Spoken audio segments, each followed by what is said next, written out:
গাছ তো আমাদের অক্সিজেন দেয়, তাই না? কিন্তু আপনাদের কারো কখনো কি এই প্রশ্নটা এসেছে মনে যে রাতের বেলা তো সূর্য আমাদেরকে আলো দেয় না, তাহলে গাছ কিভাবে আমাদেরকে তখন অক্সিজেন দেয়? আসসালামু আলাইকুম, সবাইকে স্বাগত জানাচ্ছি আমাদের পরিবারে।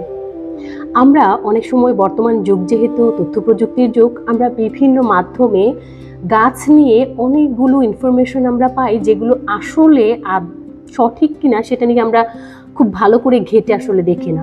আপনি একটু সার্চ করলেই দেখতে পাবেন এরকম কথা, এরকম হাইলাইট করা থাম্বনেল আপনি দেখতে পাবেন যে এই গাছ 24 ঘন্টা অক্সিজেন দেয়, ওই গাছ এটা দেয়, ওই গাছ এটা দেয়। তো এই বিষয়গুলো আসলে কতটা সত্য, রিসার্চে কতটা প্রমাণিত হয়েছে যে আসলে কোন কোন গাছ আমাদেরকে রাতের বেলা অক্সিজেন দিতে পারে, আবার কোন কোন গাছ আমাদেরকে আসলেই 24 ঘন্টা অক্সিজেন দিতে পারে কিনা, এই প্রশ্নটার কতটা সত্যতা রয়েছে বা আদতে এটা কি সম্ভব, সেই বিষয়াদিগুলোই আজকে আলোচনা করব। আর সাথে আরও এমন 5টি প্ল্যান্টসের কথা বলবো যে গাছগুলো ইনডোর প্ল্যান্টস অবশ্যই, যেগুলো আপনারা যদি ঘরে রাখেন আপনার ঘরের আর্দ্রতা অনেকটাই শিথিল করবে। আমরা আমাদের আশেপাশে যে গাছগুলো দেখতে পাই তার মধ্যে শতকরা 99% গাছই কিন্তু রাতের বেলা কার্বন ডাইঅক্সাইড নিঃসরণ করে। আর তাই যখন আপনি ইনডোরে গাছ লাগাবেন বলে ভাবছেন, তখন আপনাকে কয়েকটা বিষয় মাথায় রাখতে হবে। কোন গাছগুলো আপনাকে রাতের বেলাও অক্সিজেন দিতে পারে, আপনাকে বেছে নিতে হবে এরকম কিছু গাছ। প্রথমে যে গাছটি রয়েছে আমাদের তালিকায় সেটি হচ্ছে স্ন্যাক প্ল্যান্ট। ইতিমধ্যেই আপনারা দেখে হয়তো অনেকে চিনে গেছেন। ইংরেজরা এই প্ল্যান্টকে কি নামে বলে ডাকে জানেন? ইংরেজরা এই প্ল্যান্টকে মাদার ইন লস টাং বলে ডাকে। কেন ডাকে সেটা নিশ্চয়ই আপনারা বুঝতে পারছেন। কমেন্টে জানাবেন কেন ইংরেজরা আসলে শাশুড়ির জিহ্বা বলে ডাকে এই গাছকে। কিছু স্থানীয় ব্রাজিলিয়ানরা বিশ্বাস করে যদি কেউ চায় যে তার বাড়িতে শয়তান বা অপশক্তি না আসুক, তবে সে যেন তার বাড়িতে এই গাছ রাখে। আপনি কি কখনো স্ন্যাক প্ল্যান্টের ফুল ফল দেখেছেন? কিছু কিছু স্ন্যাক প্ল্যান্ট কিন্তু সুন্দর সুন্দর ফুল দেয় এবং ফলও দেয়। আবার কিছু স্ন্যাক প্ল্যান্টের সুগন্ধ আপনার মন ভোলাতে পারে। আপনার ঘরে আলো আসুক বা নাই আসুক, মোটেও স্ন্যাক প্ল্যান্ট তাতে মন খারাপ করবে না। এবারে নাম্বার 2, পাথরকুচি। 1812 খ্রিস্টাব্দে প্রথম আবিষ্কৃত হয় যে কিছু গাছ রাতেও অক্সিজেন দিতে পারে। আর প্রথম এই পাথরকুচি থেকেই এই বিষয়টি জানা যায়। একে আপনি চাইলে ঘরের ইনডোর প্ল্যান্ট হিসেবেও লাগাতে পারেন।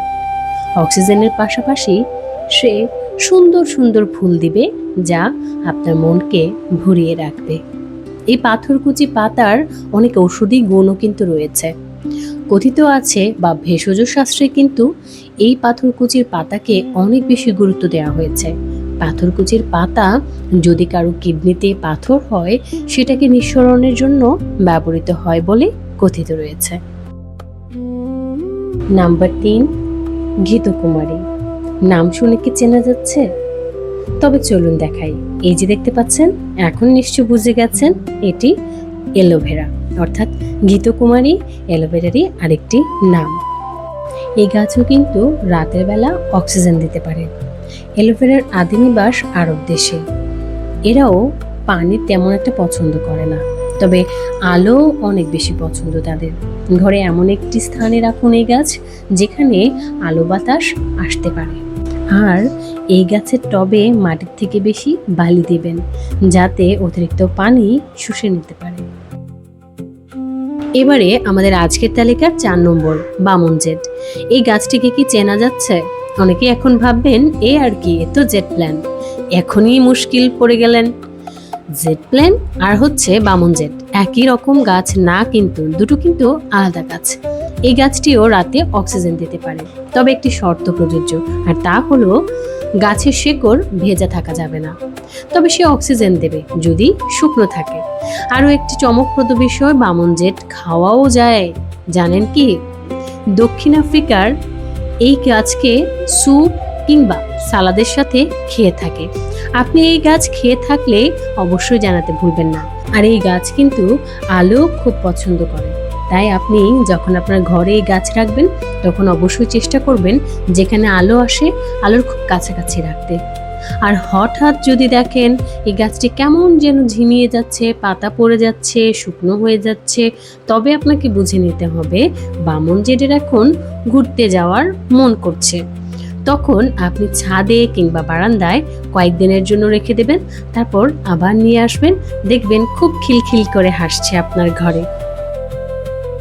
এবারে যে গাছটির কথা বলবো সেটি আমাদের আজকের তালিকার সর্বশেষ গাছ, যেটির নাম ক্রিসমাস ক্যাকটাস। সবচেয়ে সুন্দর এই ইনডোর প্ল্যান্ট। ইউরোপ এবং আমেরিকায় ক্রিসমাস যখন হয় তখন সবচেয়ে বেশি বিকৃত হয় এই গাছটি। এই গাছ আপনাকে রাতে অক্সিজেন দেবে। এই গাছ বাঁচানো বেশ মুশকিল, যদিও আলো সে এতটা নিতে পারে না, আবার কম আলোতেও সে বেঁচে থাকতে পারে না। সে পানিও বেশি নিতে পারে না, আবার কম পানিতেও বেঁচে থাকতে পারে না। খুবই মুশকিল এই গাছকে টিকিয়ে রাখা। তবে একবার যখন আপনি এর মনের খবর বুঝে নিতে পারবেন, তখন আপনার ঘর আলোকিত করে এরকম চমকপ্রদ ফুল দিয়ে আপনার মনকে মুগ্ধ করে রাখবে। আজকে আমি যে 5টি গাছের কথা বললাম, সেই 5টি গাছই কিন্তু আপনাকে দিন এবং রাতে উভয় বেলাতেই কিছুটা হলেও অক্সিজেন দেবে। এটি আমার কথা নয়, এটি বৈজ্ঞানিকভাবে রিসার্চে প্রমাণিত হয়েছে। অনেকে মনে করেন স্পাইডার প্ল্যান্ট, তুলসী, এরিকা প্লাম, বট, বাঁশ এরা রাতে অক্সিজেন দেয়। তবে কথাটি পুরোপুরি সত্য নয়। রিসার্চ কিন্তু ওই গাছগুলোকে প্রমাণ করতে পারেনি যে ওরা রাতের বেলাও অক্সিজেন দিতে পারে। তবে রিসার্চ আমার আজকের যে 5টি গাছের কথা বলেছি সেটা কিন্তু প্রমাণিত হয়েছে বা প্রমাণ করেছে যে এই 5টি গাছ রাতের বেলা অক্সিজেন দিতে পারে। 24 ঘন্টা অক্সিজেন দিতে পারে, কথাটা কি আসলে সত্য? এই প্রশ্নের উত্তরে বলতে হয় কথাটি এভাবে বলা ঠিক নয়। গাছও যেহেতু জীবিত প্রাণী, তখন সে শ্বাস প্রশ্বাসের জন্য অক্সিজেন ব্যবহার করে। উপরে যে গাছগুলোর নাম বললাম তাদের সবাই ক্যাম উদ্ভিদের অন্তর্ভুক্ত।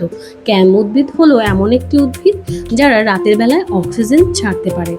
তাই বলে এই নয় যে তারা সারা রাত আপনার প্রয়োজনের পরিমাণ অক্সিজেন দিবে। ইউটিউব বা ফেসবুকের ভিডিওগুলো দেখে আপনি একেবারেই বিভ্রান্ত হবেন না।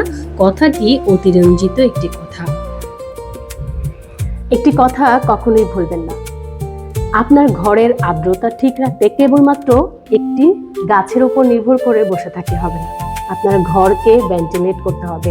আপনার ঘরে যেন পর্যাপ্ত আলো আসতে পারে, বাতাস এপাশ থেকে ওপাশ যেতে পারে, সেই ব্যবস্থাটা আপনাকেই করতে হবে। এছাড়াও দেখতে হবে কোথাও থেকে আপনার বাসায় দূষণ আসছে কিনা বা দূষিত হওয়ার কোনো স্কোপ আছে কিনা, সেই জায়গাটা আপনাকে খুঁজে বের করতে হবে এবং সেটাকে আপনাকেই নিয়ন্ত্রণ করতে হবে।